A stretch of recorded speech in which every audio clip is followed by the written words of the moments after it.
ये जो तीसरी वेव के लिए बच्चों को खतरनाक बताया जा रहा है और वैक्सीनेशन भी पूरी तरीके से नहीं हुआ है, इसको देखते हुए ये फैसला लिया गया है। और ये बड़ा फैसला, क्योंकि 12th बोर्ड के एग्जाम नहीं होने से आखिर आगे नीति क्या बनेगी, किस तरह से आगे प्लानिंग की जाएगी, क्योंकि ये वो एग्जाम्स होते हैं जिसके बाद जो बच्चे हैं उनका भविष्य तय किया जाता है, यानी वो डॉक्टर बनेंगे या फिर किस फील्ड में वो जाना चाहेंगे, इंजीनियरिंग करेंगे, जेईई के एग्जाम्स होते हैं, नीट के एग्जाम्स होते हैं, मेडिकल के लिए एग्जाम्स होते हैं। उस सब के लिए बच्चों के 12th बोर्ड के एग्जाम्स तय किए जाते हैं, उनके परिणाम जो है वो तय करते हैं। लेकिन अब ये बड़ा फैसला लिया गया है।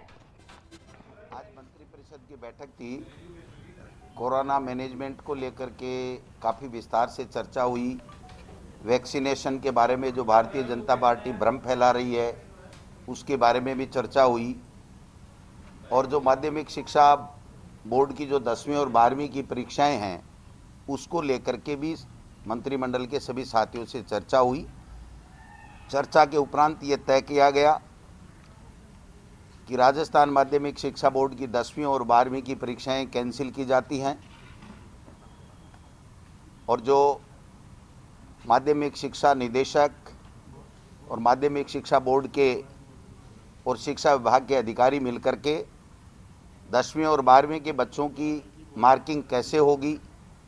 इसके बारे में जल्दी ही तय करेंगे। और जो शैक्षणिक सत्र है वो 7 जून से शुरू होगा। जितने प्रतिशत लॉकडाउन खुला है उसी हिसाब से टीचर्स को बुलाए जाएंगे, और जब तक सार्वजनिक ट्रांसपोर्ट पूरी तरीके से नहीं खुल जाता है तब तक किसी भी टीचर को जो बाहर से आता है उसको वो शाला प्रधान उसको कंपेल नहीं कर सकता है, क्योंकि काफ़ी ऐसे टीचर हैं जो दूसरे डिस्ट्रिक्ट्स में रहते हैं। तो कहने का तात्पर्य, जब सार्वजनिक ट्रांसपोर्ट खुल जाएंगे और लॉकडाउन के हिसाब से जब ऑफिसेज खोलने की जितने प्रतिशत की छूट सरकार के द्वारा दी जाएगी उतनी प्रतिशत शाला के अंदर टीचर आएंगे, शेष को दूसरे कार्य में लगाया जाएगा। इसलिए 10वीं और 12वीं की जो एग्ज़ाम्स कैंसिल की गई हैं उसके बारे में जल्दी हम मेथड तैयार करके, और जो बच्चे पढ़े हैं उनका किस प्रकार से मार्किंग होगी 10वीं और 12वीं की वो तय करके, यानी सर ये परीक्षाएं नहीं होंगी, ये कैंसिल का मतलब यही माना? कैंसिल का मतलब ये है कि परीक्षाएं नहीं होंगी। लेकिन जैसे सीबीएसई ने ये कहा है कि अगर कोई बच्चे उससे हमारी मार्किंग से संतुष्ट नहीं होंगे तो फिर सामान्य स्थिति होने पर, कोरोना खत्म होने के ऊपर उसके ऊपर विचार किया जा सकता है। तो ये विकल्प हमारे लिए भी खुला हुआ है। लेकिन आज की तारीख में जो फैसला हुआ है वो ये हुआ है कि 10वीं और 12वीं की राजस्थान माध्यमिक शिक्षा बोर्ड की परीक्षाएं कैंसिल की गई हैं, नहीं होंगी। क्या पैटर्न कुछ डिसाइड, कुछ फॉर्मूले पे बात हुई है सर? क्या नहीं, वो फार्मूले पे यहाँ पे बात नहीं, वो एजुकेशन डिपार्टमेंट को तय करना है कि किस प्रकार से उन्होंने टेस्ट लिए हैं, हाफ ईयरली एग्जाम्स ली है, 10वीं के क्या मार्क्स हैं, 11वीं में उसकी क्या परफॉर्मेंस है, 12वीं में जो बच्चा पढ़ा है उसने किस प्रकार से पढ़ा है, कितना वर्कबुक में काम किया है, कितना उसने टेस्ट में लिखा है, कितना ऑनलाइन वो बिजी रहा है, किस प्रकार से रहा। तो वो सारी चीज़ें देख करके एक मेथड जल्दी हम लोग तय करेंगे जिससे बच्चे के भविष्य के साथ में कोई खिलवाड़ ना हो और वो पूरी तरीके से संतुष्ट रहे कि हाँ मैं इस कैटेगरी का था जितने नंबर मेरे आए। नए शैक्षणिक सत्र को लेकर एक बार दोबारा बता दीजिए सर। क्या नया शैक्षणिक सत्र 6 तारीख तक था, 7 से खुल गया। पीओ हमारा पहले से ही मौजूद है, कोरोना में उसकी ड्यूटी है। जितना लॉकडाउन कार्यालय खोलने के बारे में छूट देगी सरकार उतने प्रतिशत टीचर को ही स्कूल में बुलाया जाएगा। लेकिन जब तक सार्वजनिक परिवहन चालू नहीं होगा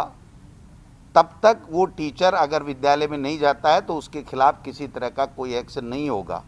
जो जिले से बाहर का है या आ नहीं सकता हो किसी कारण से, क्योंकि ये हमारी ड्यूटी में आता है कि सार्वजनिक ट्रांसपोर्ट नहीं खुला हो तो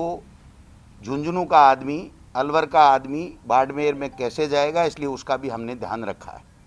बाकी शेड्यूल हम लोग कल जारी कर देंगे कि उसको क्या क्या करना है, विद्यालय में कितने प्रतिशत को आना है उनको बच्चों को किस प्रकार से जो स्माइल प्रोजेक्ट है उसके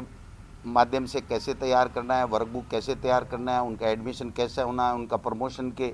जो बनाने हैं मार्कशीट वगैरह, प्रमाण पत्र बनाने हैं, वो कैसे बनाने हैं, ये सारी चीज़ें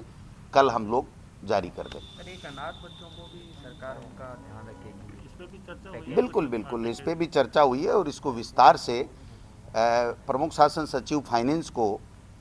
कहा गया है कि आप इसमें ढंग से तैयारी कीजिए, क्योंकि केंद्र ने जो पैकेज देने की बात की है वो बिल्कुल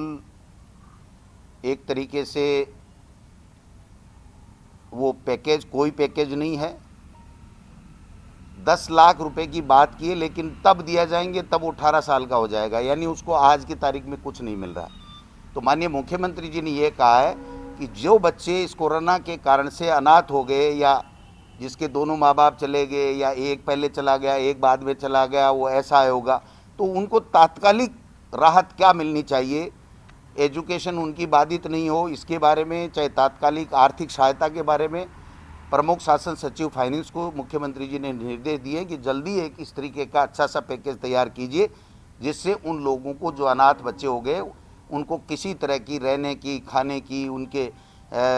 पालन पोषण की, उनके एजुकेशन की किसी तरह की कोई दिक्कत नहीं हो। ये सरकार पूरी तरीके से मुख्यमंत्री जी ने निर्देश दिए कि इनकी हम सब व्यवस्था करेंगे। Sir vaccine